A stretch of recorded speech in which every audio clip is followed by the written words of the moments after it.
Greetings from the hilltop.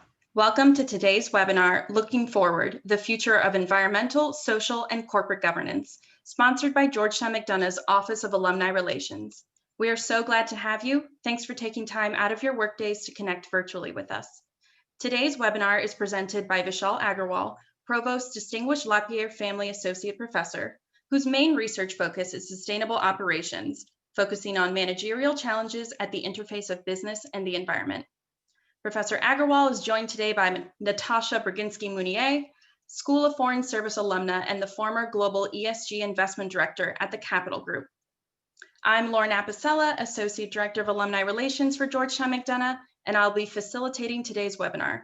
Before we get started, I want to share a few tips and reminders. This broadcast is being recorded. The recording will be made available on our website as well as the Georgetown McDonough YouTube channel within the next few days. You'll receive the link to the webinar recording in a follow-up email, which will also contain a post-event survey for you to take, information on upcoming webinars, and more ways to stay connected to Georgetown McDonough. We solicited questions from attendees through our registration page, and Natasha and Vishal will discuss them throughout the panel. Our panelists will also take questions throughout the webinar, so please send in your questions as you have them using the Q&A function at the bottom of the Zoom screen. Finally, if you're having any technical difficulties or other issues, please submit those concerns to me via the Q&A function at the bottom of the screen. Thank you all for joining, and thank you, Natasha, for speaking with us today. Great, thank you, Lauren. So it's my pleasure today to talk to Natasha and talk about the topic of ESG finance and what the future holds. But before that, let me just tell you a little bit about the Sustainable Business Initiative at MSB, which is focusing on these kinds of topics and activities. The main focus of the initiative is to take a business approach to try to solve and tackle sustainability challenges facing business and corporations today. Just briefly, as part of this initiative, we're focusing on three broad areas: student learning through a variety of modes, from consulting projects for experiential learning, mentorship with our alumni, as well as our new MBA certificate on sustainable business, which is now in its second year. We're also focusing on thought leadership, not just with faculty who are doing research to inform practice, but also events like today for and by our alumni, as well as current students, and more broadly sort of spread this thought leadership. We're also engaging with different businesses and corporations and policymakers to serve as an advisor and a convener to tackle these sort of challenges. So if you're interested in any sort of these activities, to collaborate with us, to engage with us, or to even just learn about the initiative and what we are doing in this space at MSB, please do reach out to me. Now, having said that, it's my great pleasure today to talk to Natasha, who was the former ESG Investment Director for the Capital Group, and really learn from her experience in this space. So just to begin with, Natasha, as I understand, most of your career has been as an equity investor, and the focus on ESG and responsibilities related to it are more recent. So it would be great if you could tell us a little bit about your experience, your sort of career trajectory, and how you came to this space. Absolutely. Thank you so much. Thanks to everyone for being here. I'm really excited to be talking to you today, not just as an alumni, but also as a proud mom of a freshman at the MSB who's listening to his class lectures just down the hall. And here we are in London in 2020. I graduated at a time when it was pretty difficult to get the kind of practical skills training as a university student as you get nowadays. So my interest was about economics and international commerce. But when I graduated from university, I didn't know an Excel spreadsheet. I didn't know what a balance sheet really looked like. So I went to work in investment banking. And my first sort of career stretch prior to business school was all about learning the tools and the language of finance. And that took me to places that I had really wanted to visit, because they were opening up to privatizations, and a market economy was being sort of built in Eastern Europe and the former Soviet Union. I'm actually Russian by birth. My family left Ukraine in the early 80s when I was an adolescent, and so it was very exciting for me, sort of a dozen years later, to be going back to Kazakhstan and Siberia and working on joint venture projects, ironically with oil and gas companies. So we'll go back to that when I discuss my interest in ESG. Then after business school, I changed my career track towards investment management because having learned the tools of finance, I became much more interested in not so much the transactional part of it, but actually being an owner, being an active owner, and having a portfolio of companies where you can be an engaged shareholder and also contribute to the management sort of understanding of their peer group and environment, but bring successful investment results to clients. So I joined Capital Group right after my MBA from Harvard in '96. And at that time, it was fairly typical for an analyst to cover the country that they came from and cover a number of sectors, to be sort of a generalist in a regional sense. So my investment responsibilities were, unsurprisingly, all in Eastern Europe. And as companies were privatized by the state, they would become listed entities and they would meet with investors. And I would be that person trying to decipher, their financial statements and understand what's in them and what's not in them and looking for additional transparency. And those were actually some of my earliest learnings about ESG, is that early on when markets are looking for something, the information isn't there. And as a good investor, you have to go and find it. And it's not always financial information. It's often more about the decision-making process in the company or the incentives that the company has given to management and the kind of monitoring that is done by the board or not. So I learned early on how important that is, especially in emerging markets, which are such active users of capital and such growth-oriented economies where you think that by growing the pie, you're going to solve a lot of problems. But years later, I saw that that wasn't really the case. And my investment coverage changed from being a regional specialist to being more focused on certain industries. And given the region that I was covering, it was clearly going to be oil and gas. So I spent a lot of time with utilities and oil and gas companies. My coverage as an investor increased to Turkey and Africa and the Middle East, and surprisingly, even Scandinavia. So what I saw was that governance was probably one of the most important criteria in any successful investment over time. And that's pretty hard to capture if you're focusing on financial statements. And it's pretty hard to capture if you're focusing on quarterly results or even annual results for that matter, because some of the things that go well and some of the things that go really badly usually take a few years to materialize. But if you can identify what some of those pivotal points are and avoid them, that can be a really powerful tool in generating outstanding investment results. And I learned also that markets usually have waves of enthusiasm for some things relative to others. Now, sometimes, they say market cycle is 7 years, and early in the cycle you want growth companies, and late in the cycle you want cyclicals, or those things, the thematic things in market cycles, I feel have changed a lot during my investment career. So what I feel has really stood the test of time is the importance of understanding quality. And quality, again, is just something that's really hard to get out of financial statements. And quality companies, you probably all know, do very well over time and over multiple market cycles. So how to define quality became somewhat of an obsession of mine. And that involves a lot of things. That involves thinking through who are the stakeholders and how they assess the company's performance and what expectations the company has to deliver in order to maintain its social license. We think of the license to operate as something that only mining companies need, but I think that's really changed. I think, if anything, if you look around the world today, it's tech companies that are struggling the most to prove their sort of moral value and license to operate in many ways. And I think this is one of the really critical considerations of ESG going forward, is how we define moral standards and behavior of companies when they touch so many aspects of our lives. So I was an analyst for many years. I became a portfolio manager. I then really wanted to do something broader to increase our understanding of how to find these quality companies and how to help companies and our investors think about sustainability in that far more holistic sense.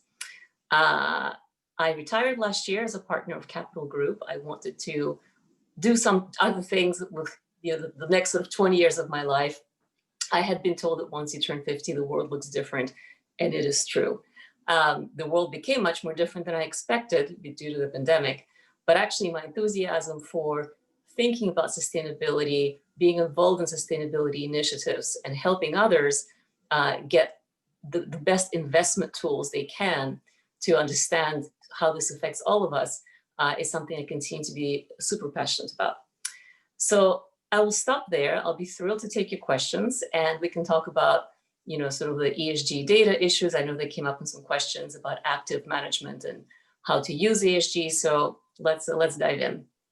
Perfect, great. That was very interesting to hear, Natasha. So even before we get to some of those questions, and we have made lots of interesting ones today, could you share a little bit, perhaps, and I think you already started talking about this, about how to think of ESG, how to think of it in a more holistic way, but are there other such really key takeaways that you've sort of gleaned from your experience that really stand out as big principles for you in this space, which would be helpful for folks to think about? Yeah, definitely. Early on, when people talked about ESG or sustainability, it was more about talking about the things that you should not do or what companies should not do. So it was either totally focused on environmental activities and environmental externalities, and environmental sort of activist investors who would divest from fossil fuels or other sort of polluting extractive companies, or it was about excluding companies from portfolios that did not comply with certain ethical values. And those ethical values could be an expression of Catholic values. They could be an expression of political values like labor rights.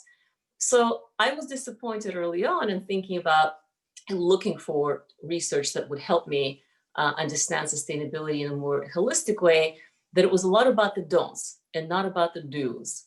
So that's really changed, I think, in the past decade. And there's been a ton of work by both sort of academia and industry to highlight that it is the positive steps that companies take in becoming better sort of corporate citizens and becoming better societal participants that creates that positive reaction in both profitability and the market perception and social license of their activities. And I'll give you an example of that is a company called Kering, which is a European luxury group. It has many brands under its umbrella, many of which you will know, Gucci and Celine and many of those sort of high-end luxury items that you wouldn't necessarily think are the first to go into this unknown field of ESG. Well, they did, because they understood early on, and actually it's really,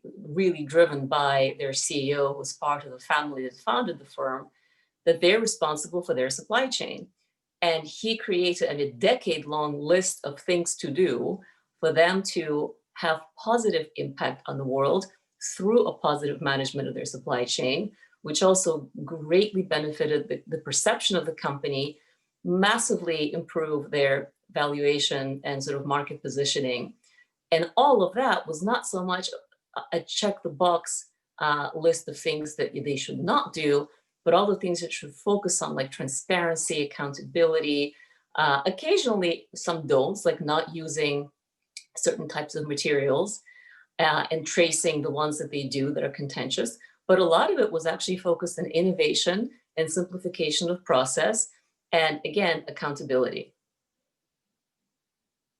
The other question, the very next question I was going to ask you was about, people always think the first question they ask in this space is like, oh, is there a tension between performance and looking at these issues?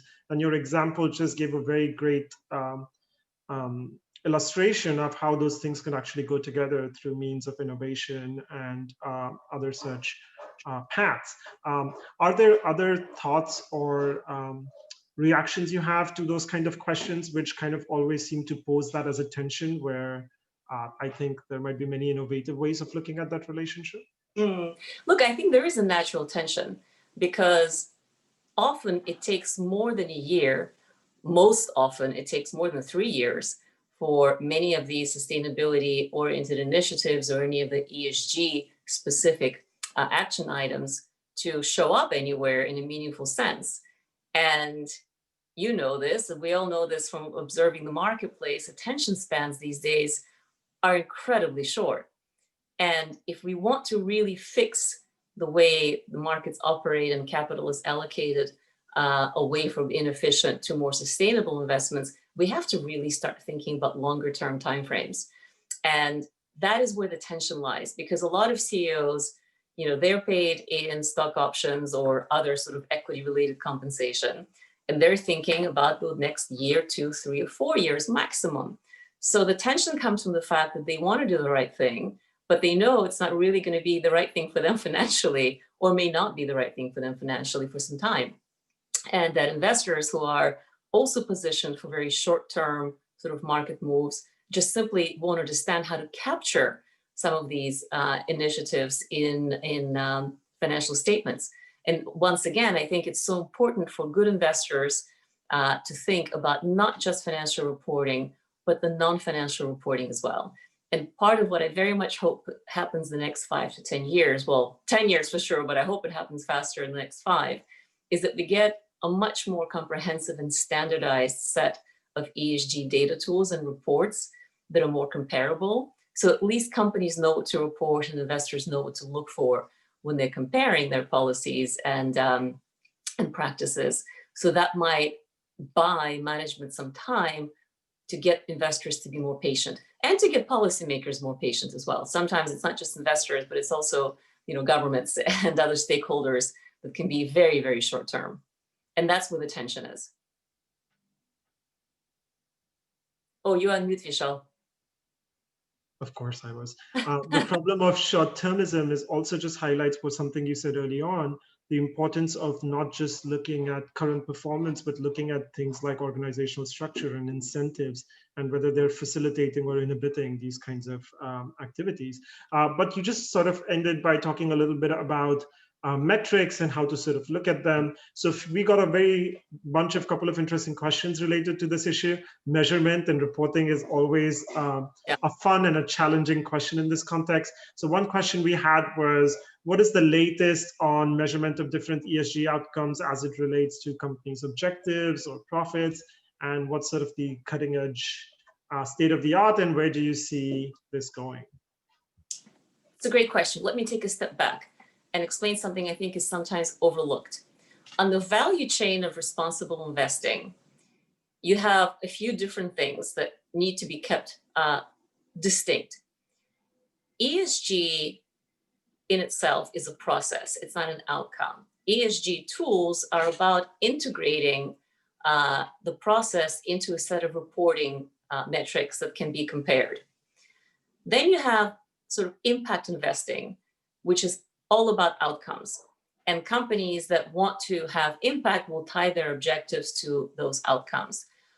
But they're not the same. We should not necessarily use them in the same sentence.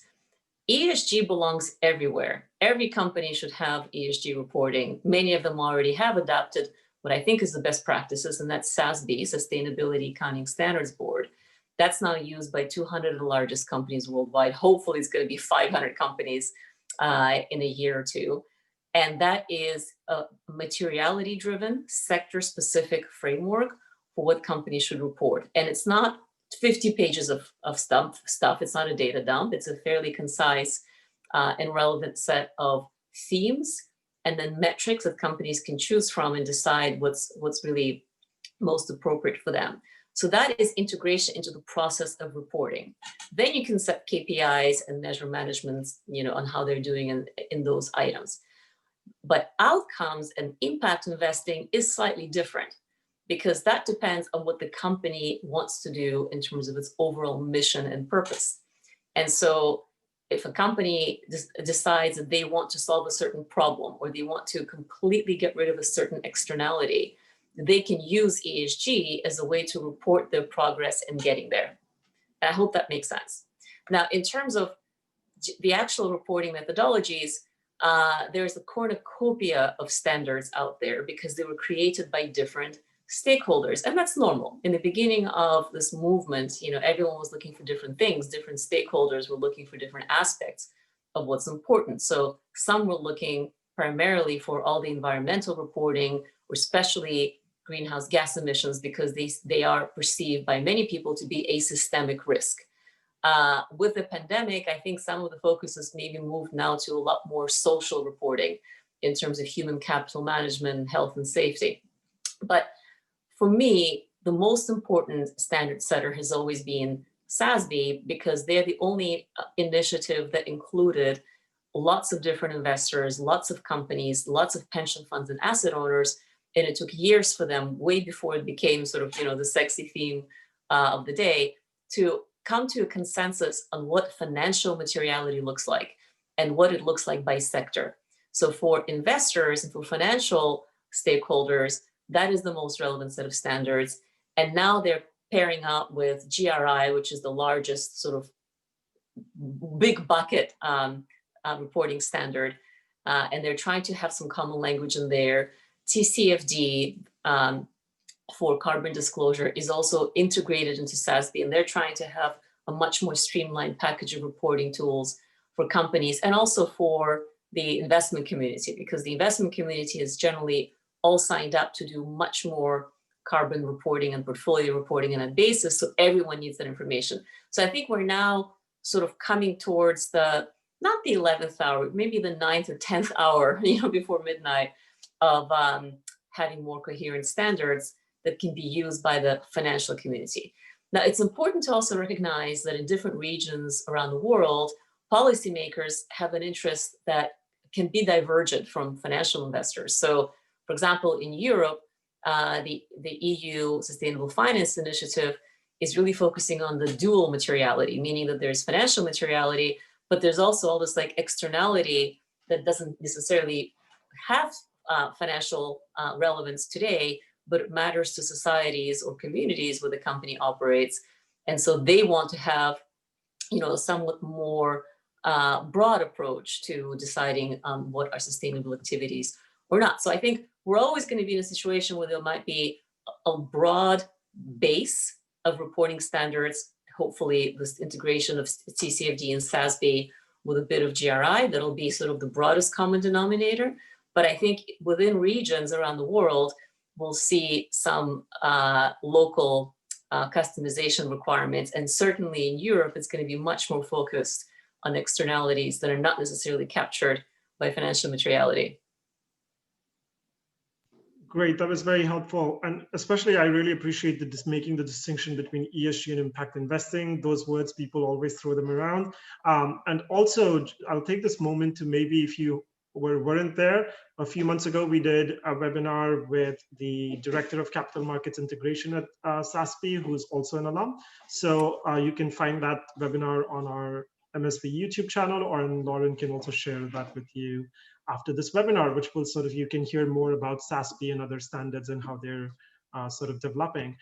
Another related question we had was, do you see a place or a role for public accounting firms in terms of assurance over measurement of outcomes or metrics or any other parts of this claim? And do you see if they have a role to play? And if so, sort of what? Very much so. And I think the Big Four have finally come around to see that this is like the opportunity of a decade for them. And that mysteriously they've been sitting out this whole vibrant process of metrics creation up until now. And I think they've just now realized that they're almost about to lose this great opportunity to ESG product vendors, because most people associate ESG measurement much more with MSCI, ESG, and Sustainalytics and Rubico than with the Big Four. And that doesn't make sense, right? Because the credibility of measuring and monitoring of metrics has always really lied with financial accounting sort of experts. So this is definitely an area they should be in. And I'm just surprised it took them that long to figure out that they need to be there. Now, how they will make this happen still remains a little bit unclear. And the fact that there's so much ESG product proliferation using data that's not disclosed by companies is not going to make it easier.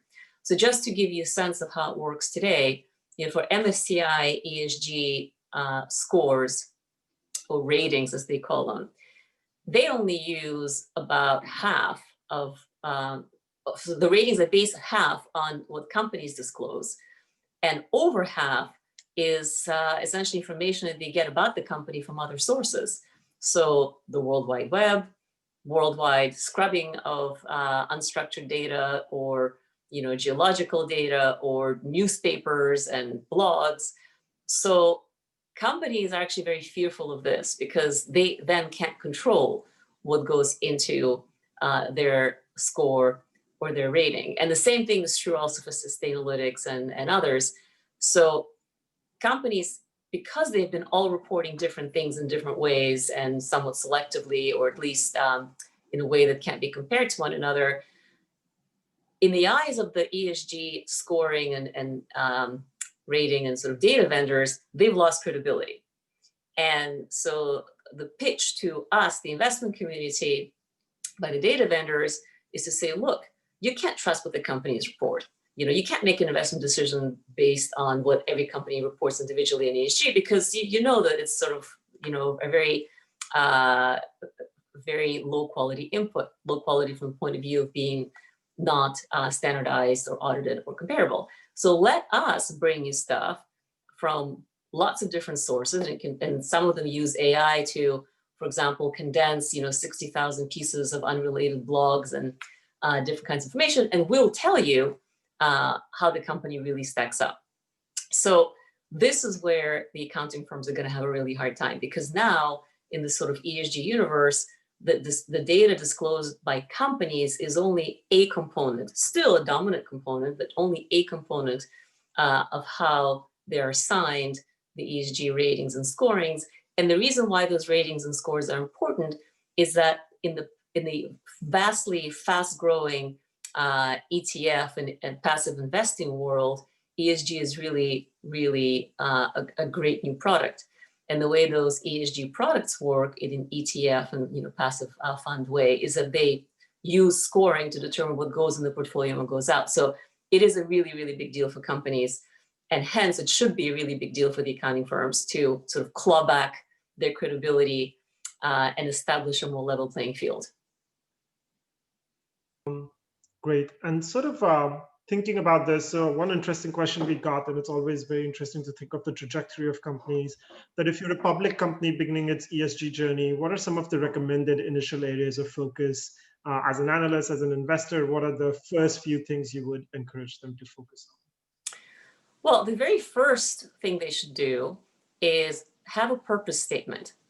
A purpose statement or a mission statement, however you want to define it, because that will be the compass that guides management as to what kind of choices they're willing to make and what kind of time frame they have in mind. So that has to happen first. Secondly, this should be accompanied by an understanding of financial materiality. And that's pretty easy because this exists on a website, the sasb.org, and makes it pretty easy for a company in any sector or subsector to identify what are the most important themes or factors, really, not even metrics, because metrics you sort of double click to get below that. And typically in any industry, there are only 9 or 10 things within the whole of ESG construct that need to be reported on, and then they can figure out the metrics. The third thing they should do is a self-assessment. This is also online, and it's very, very clearly structured for companies to use, even anonymously if they want to, about their SDG mapping. We haven't talked about SDGs, but for companies, it's really important to understand how they affect UN social development goals, where they have a natural overlap, where they have a natural sort of positive effect on communities, where they operate, a positive effect on those SDGs, and where they have a negative effect. So they have a sense of where they may have negative externalities that are not financially material, but will be perceived and experienced by people around them, and that may actually provoke later on activism against them or government action. So those 3 things I think are absolutely fundamental for companies of any size to do as soon as they can, and that should involve management and the board. Great. And then sort of thinking about the same way from your perspective, looking across industries, which industries do you think are kind of really at the forefront and doing things relatively well and pushing the envelope? And where do you see scope for industries to sort of do more and play more of a bigger role sort of in these activities? Well, consumer companies, unsurprisingly, have been the fastest to understand how important this has become to their customers, because people generally care the most about what goes in them, so food and beverage, what goes on them, and then what's around them.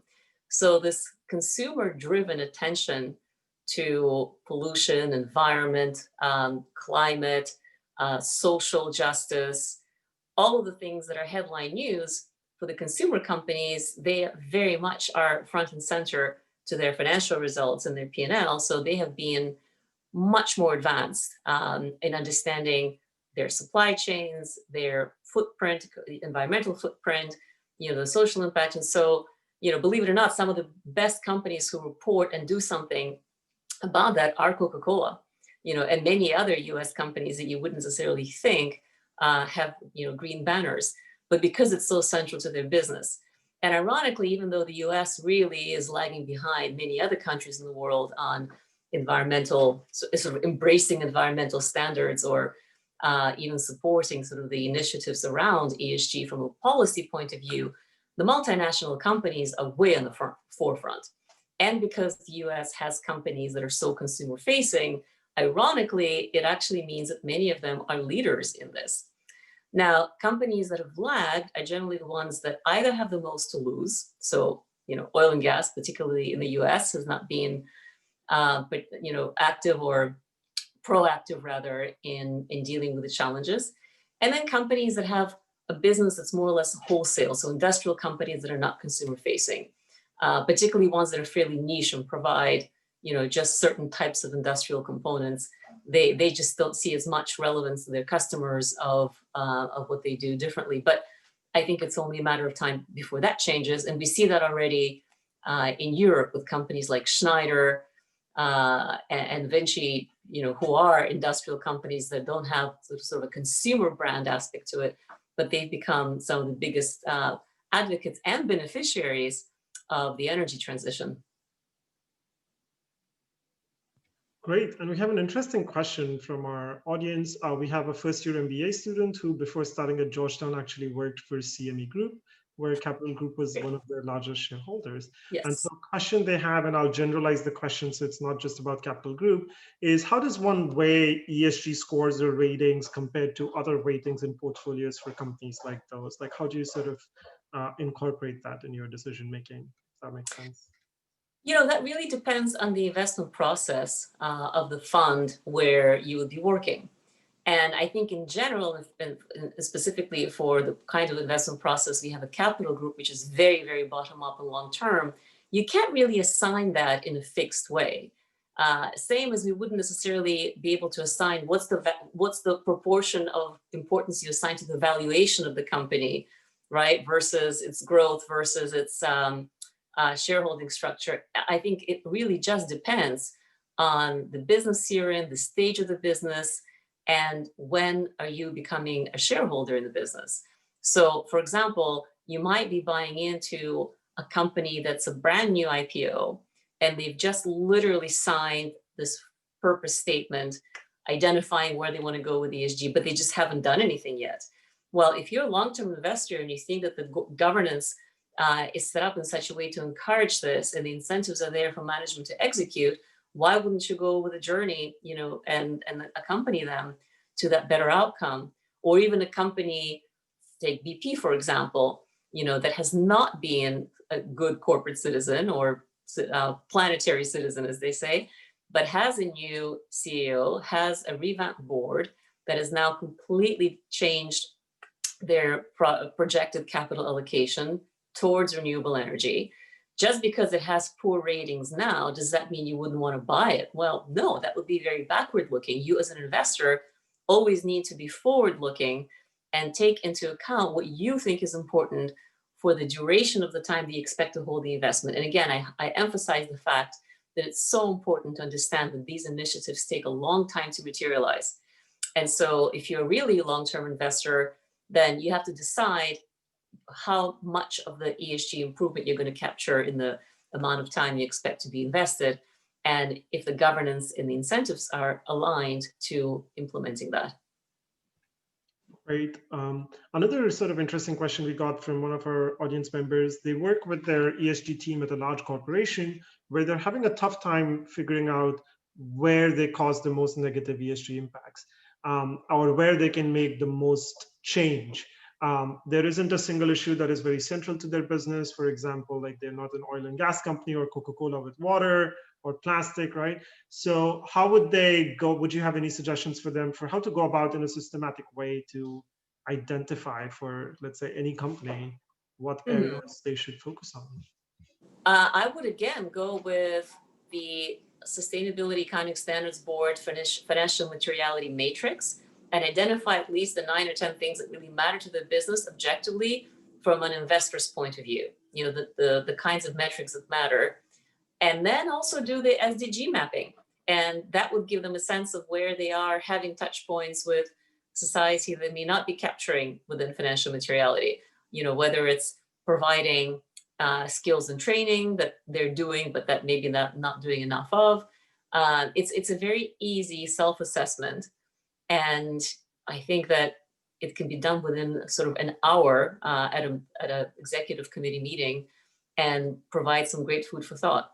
Yeah, no, that's a great thing. And also, like, what do your stakeholders and doing that inventory, but also thinking about on which of those factors you can actually make the biggest change and create impact would be a good way to sort of winnow those down. That's very true. You can also then use the information you glean from the SASB financial materiality matrix and the UN SDG mapping to engage with your key stakeholders and see how they react. And those key stakeholders will include employees, and they will include some of your suppliers and customers, and clearly some of your biggest investors. So it's important to have that 360, but you've got to give something for people to go on. You know, you can't sort of pluck these ideas from the blue sky because they just won't have the same kind of impact and credibility.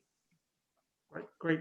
And so another set of very interesting questions we got are kind of related to what's going on around us in the world and how that relates to our definition of ESG. Very early on, you mentioned this idea of thinking about ESG in a more holistic way. So there are a few very interesting things which have now come up in terms of how they relate to ESG, how do we incorporate them? So some of them relate to sort of, do we see healthcare and health technologies and how they play a role, especially in the S, the social part of ESG? And how do you see that sort of changing its focus? Well, what's happened with the pandemic is that it's become very clear where the fragilities are in companies in terms of their human capital. And it's also become much easier and much more transparent to scrutinize companies' reactions to those fragilities. So whether they're the US, meat processors, or Amazon, the scrutiny on their behavior in the midst of the pandemic has been relentless. And so this has become a very, very key topic suddenly at the executive committee level and boards probably as well, because they simply haven't experienced that before. Even with greenhouse gas reporting, which is by far the most tangible and quantifiable externality companies can measure and provide, they haven't had this kind of response because it's still a little more complicated than just the statistics of people getting sick or getting badly treated. So that scrutiny, I think, does two things. One is that it highlights the downside of neglecting the S in ESG and neglecting to provide the metrics of how the company thinks about it. Amazon is actually being a fantastic company in terms of reporting on a lot of its initiatives, and they have had some incredible initiatives, that they provide 95% coverage for employees who seek additional skills training, especially for installing solar panels. They do a lot of incredible things in terms of skills training, but they had no idea how important it was going to be to manage the health risks of their warehouse workers. So it creates a sort of momentum behind making certain policies happen, and it accelerates that momentum through the transparency and scrutiny. Now, in terms of the sector impact, yes, healthcare right now is really the bullseye in terms of all the hope and aspiration and risk associated with managing this pandemic. But it's not just that. the success of dealing with the pandemic depends also so much on education, logistics companies, technology companies. Initially, and in the very short term, all the attention is focused on healthcare and how important it is that they provide accessible and effective means of treating the disease and vaccines, hopefully sooner rather than later. But at the end of the day, it's much broader than that. So again, think longer term. It's not just about the healthcare, it's the whole ecosystem of how societies work and how they work for everyone and how they can deliver accessible and effective care for all citizens. That'll be the true measure of success. I don't know if you've watched what's happened with the elections in New Zealand over the weekend, but I thought it was really telling because essentially this is the only country that really succeeded in keeping mortality at really, really low numbers. And the government, the Labour government, which basically didn't deliver in any of its other promises, won an astounding victory just because they were able to keep society safe, with some draconian measures. But the fact that it worked is by far, the most important catalyst to having secured a very important victory. So I think that's kind of telling for how post-pandemic world may look like. Great. Another related question, we had a bunch of questions around the same sort of rough area, that they've seen some investors and funds focusing on investing in companies with women or minority representation in not just the board, but in different exec roles. How do you see that in terms of looking at it from the prism of ESG? And what are your views about that sort of representation? And in fact, I'll generalize that even more, thinking about not just beyond just board representation, but how should companies be thinking about things like inequity and access and other issues which are so relevant today? Yeah, that is definitely a question that's being asked a lot in business today. And there's not a singular right answer, but I'll give you a couple of ways that I think about it.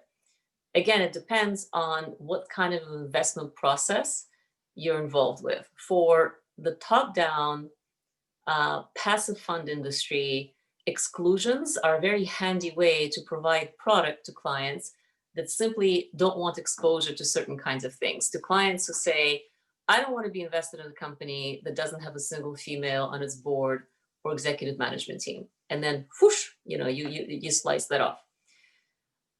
Does that change the world? No.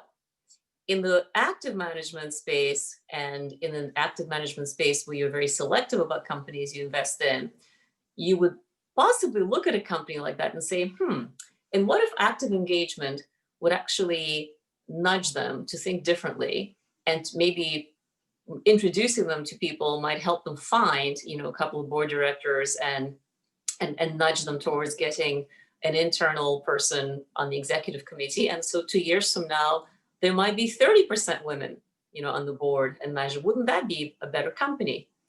So you can do that if you are an active investor, very selective and highly engaged with your portfolio companies. And personally, I think that has a lot more impact in the long term. But again, it depends on what kind of investment firm you are and what kind of funds and what kind of products you are selling to your customers. Great. And I think it reminds us that, as with all the issues in the sustainability space, we have to always think about the long term and sometimes focus, maybe avoid those short-term small gains at the focus of having a much more long-term radical sort of approach. But maybe I can just say one thing just to be totally transparent about my inherent bias. My inherent bias is against divestment, because divestment is a blunt instrument that cuts the company off from a specific set of investors. And so they may never hear the voice of those investors. And if you take divestment to its ultimate aim of, depriving companies of public capital, well, they just might go private. And that to me doesn't solve the problem either. In fact, it probably makes it worse because the transparency becomes even more limited and your ability to engage with them becomes non-existent. So I think although it has become very popular, and again, I understand that, I sort of get it, why with the ETFs, it's just easier to say, I want to buy a fund that doesn't have fossil fuel, and you buy one that's essentially a bunch of tech companies and consumer companies fine, you may feel good, and there's a lot of sort of virtuous aspects to it in terms of signaling and the emotional resonance of knowing that you're not exposing your savings to fossil fuel, but it also really limits how much your money can do and how much you can do on behalf of clients' money in terms of helping companies see a better way of doing business. And there's a very similar parallel when we talk about in the context of supply chains, when big companies, as soon as they find any sort of issues with their supply chain, to just cut off business with that supplier. An alternative, which a lot of big companies are doing these days, is to actively work with those suppliers to try to fix those issues and give them a chance. And of course, you consider boycotting if there's repeated long-term issues, but that's sort of the same sort of discussion that happens in that context. Absolutely. And now, thinking just with the context of time, I would be remiss if I didn't ask you to talk a little bit about managing a career in this space and giving some suggestions and recommendations for our audience. I know a lot of it is our current students, but also there's alumni in the audience who may be interested in sort of working in this space. It'd be great to hear some tips and suggestions from you about how to go about that and how to manage. Absolutely. Absolutely. Look, I think this is really structural growth area, because all investing is becoming ESG investing. I think it has become very mainstream in terms of at least acknowledging its place alongside financial analysis, alongside active stewardship, as part of what you do as a fiduciary duty in investing. Now, there are different ways to be involved in this. And one is to be involved on behalf of endowments, so asset owners, because they set the investment policy and they set the investment criteria.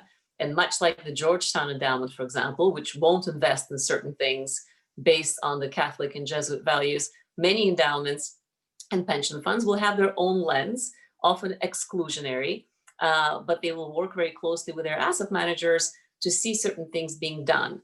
And they tend to really focus on a few sort of campaign issues like climate disclosure, or specific reduction in emissions, or diversity and inclusion. So if you are someone who's really passionate about specific topics and investment outcomes as themes, then the asset owner sort of endowment space and pension space is probably right for you. In terms of asset managers, as I highlighted, ESG has become really mainstream for all investors, on that food chain, active and passive, but they use them in very different ways. With the active managers using it to assess risk and assess opportunity for innovation and opportunity for improvement in this bottom-up investment analysis. And the passive industry, it's more about product creation, sort of different kinds of ETFs with different aspects of ESG, let's say best in class on emissions, or best in class in water use, or best in class in diversity and inclusion. So those are all customized products based on those screens. And then you have further on sort of in that value chain, the impact investors that tend to focus on problems and try to find companies or technologies that offer solutions. And that tends to be also full of people who are passionate about certain themes, certain advocacy angle on what is the problem you want to solve. Is it access to healthcare? Is it education equity? And that can be done anywhere in the world, with a view to solve a specific problem. And generally, these are not huge scale investments, but they're meaningful in the context of the size of the problem. So the way to get involved is certainly to be financially literate and consider it an investment job. Consider it just like what you would need to do or want to do to be an investor. And then layering onto that this understanding of non-financial information that's not reported for the time being in a uniform way, that's hard to compare, but really important to assess the culture, the governance, and the accountability of companies that you would be involved with.